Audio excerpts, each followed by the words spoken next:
Bring me Thanos!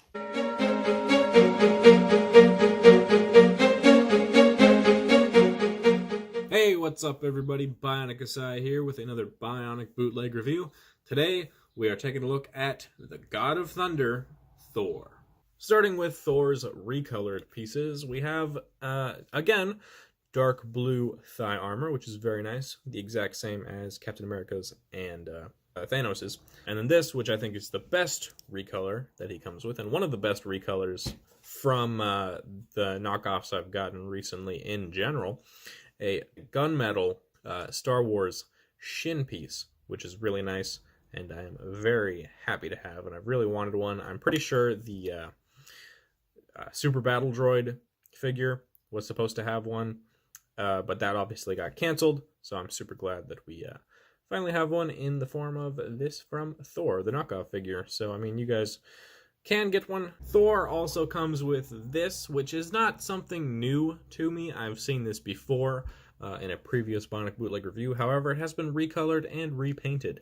So this is the same hair sculpt and head sculpt as, I think it's the same head sculpt at least. I don't remember if his mouth was open. But same hair sculpt as the Witcher guy that I reviewed beforehand.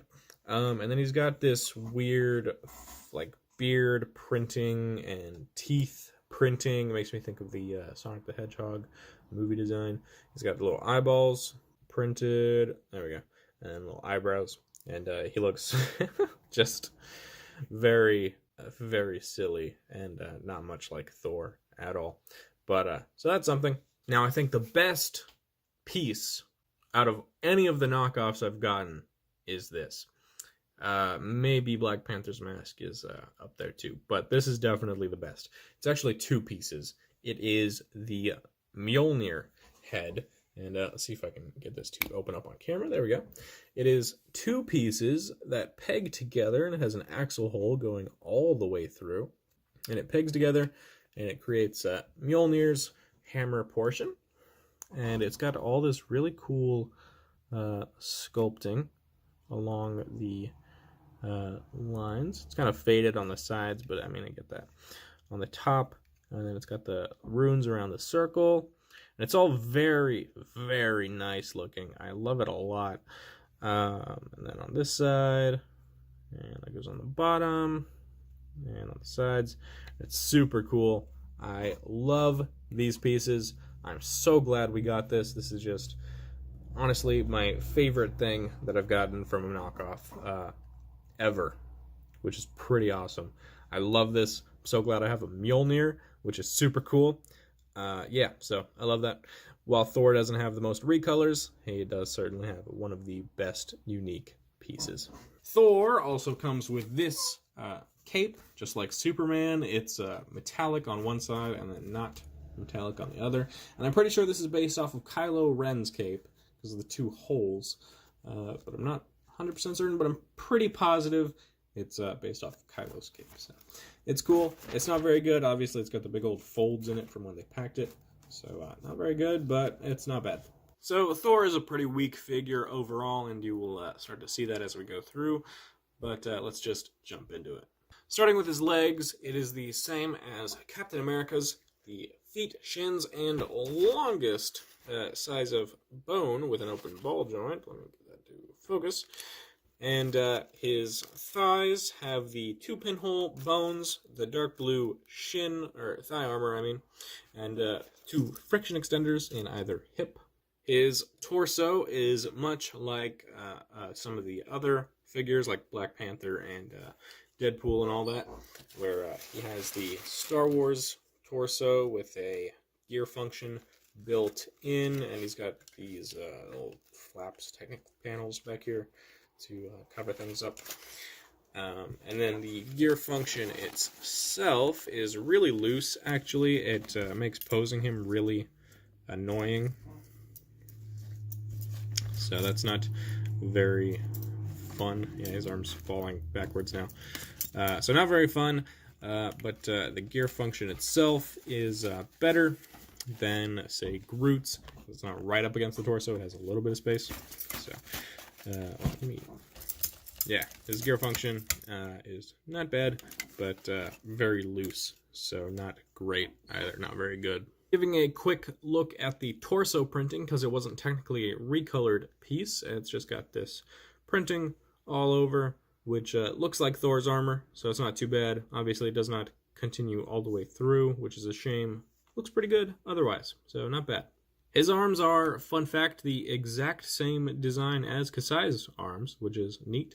So just the one pinhole open ball joint bone, the 5 long armor shell, shoulder pad, small open ball joint bone with a ball joint in the middle, and then 4 long armor shell and handpiece. So, and you can't see it too well, but his neck does have a friction extender up in there too. Onto Mjolnir. I had to rip his hand off because he does not come with a piece to connect it. Pretty fine, I guess. The head obviously has an axle going straight through, but this doesn't have a stopper in the middle because it's a knockoff piece. So the axle is going straight through all the way down into the hand, which is interesting. So there's that. And then the fist piece, of course, holds it together. And then this is kind of weird because like this just doesn't have a stopper either. So you got the chain piece, and then it just has a rod, a lightsaber rod, going all the way through and into the hand. So that's a little weird. I'm not a huge fan of that, but not bad overall. It's just kind of fine. Now on to Thor's articulation. Pretty much the same as everybody else's. Open ball joint at the ankle, you know, it does all that jazz. Bend at the knee, goes that far. Break his leg a little bit. Hip goes forward about that far before it starts having to go around. And then back about that far before it has to start going around. Shoulder does 360, about that far before it starts stressing the shell too much with the hair and all that, where it pops it off. And then bend at the elbow, it goes about 90 degrees. Of course, backwards the same, breaks his arm. And then hand articulation, pretty basic. Neck articulation goes, well, his screw on his neck needs to be tightened really badly, but doesn't go up at all because of the hair. It goes down a little bit. This is neutral. This is down, and then rotates. But with the hair, it kind of drags the cape around and folds it, and oh gosh, it's just a nightmare. And I will say Thor's cape is certainly in a better situation than Captain America's was, because he actually has something in place to hold it and not have it just flop around everywhere. So, all in all, I think Thor is kind of meh. I think he probably gets a little bit of a pass for me because A, I love that Mjolnir, and B, I'm a big fan of Thor in general. I love Thor, so I think that I'm a little more lenient on him than I am with, say, Superman, because I really don't give a crap about Superman. But that Mjolnir piece is just super cool. I'm so glad I have it. So, all in all, not bad, not super spectacular. He does have some decent recolors, mostly the shins, because several other figures come with the dark blue thighs. So that's pretty much it. Let me know what you guys think about Thor in the comments down below, and I will see you guys next time with the last Bionic bootleg review for now, Iron Man. Kind of posed awkwardly. Whoopsies.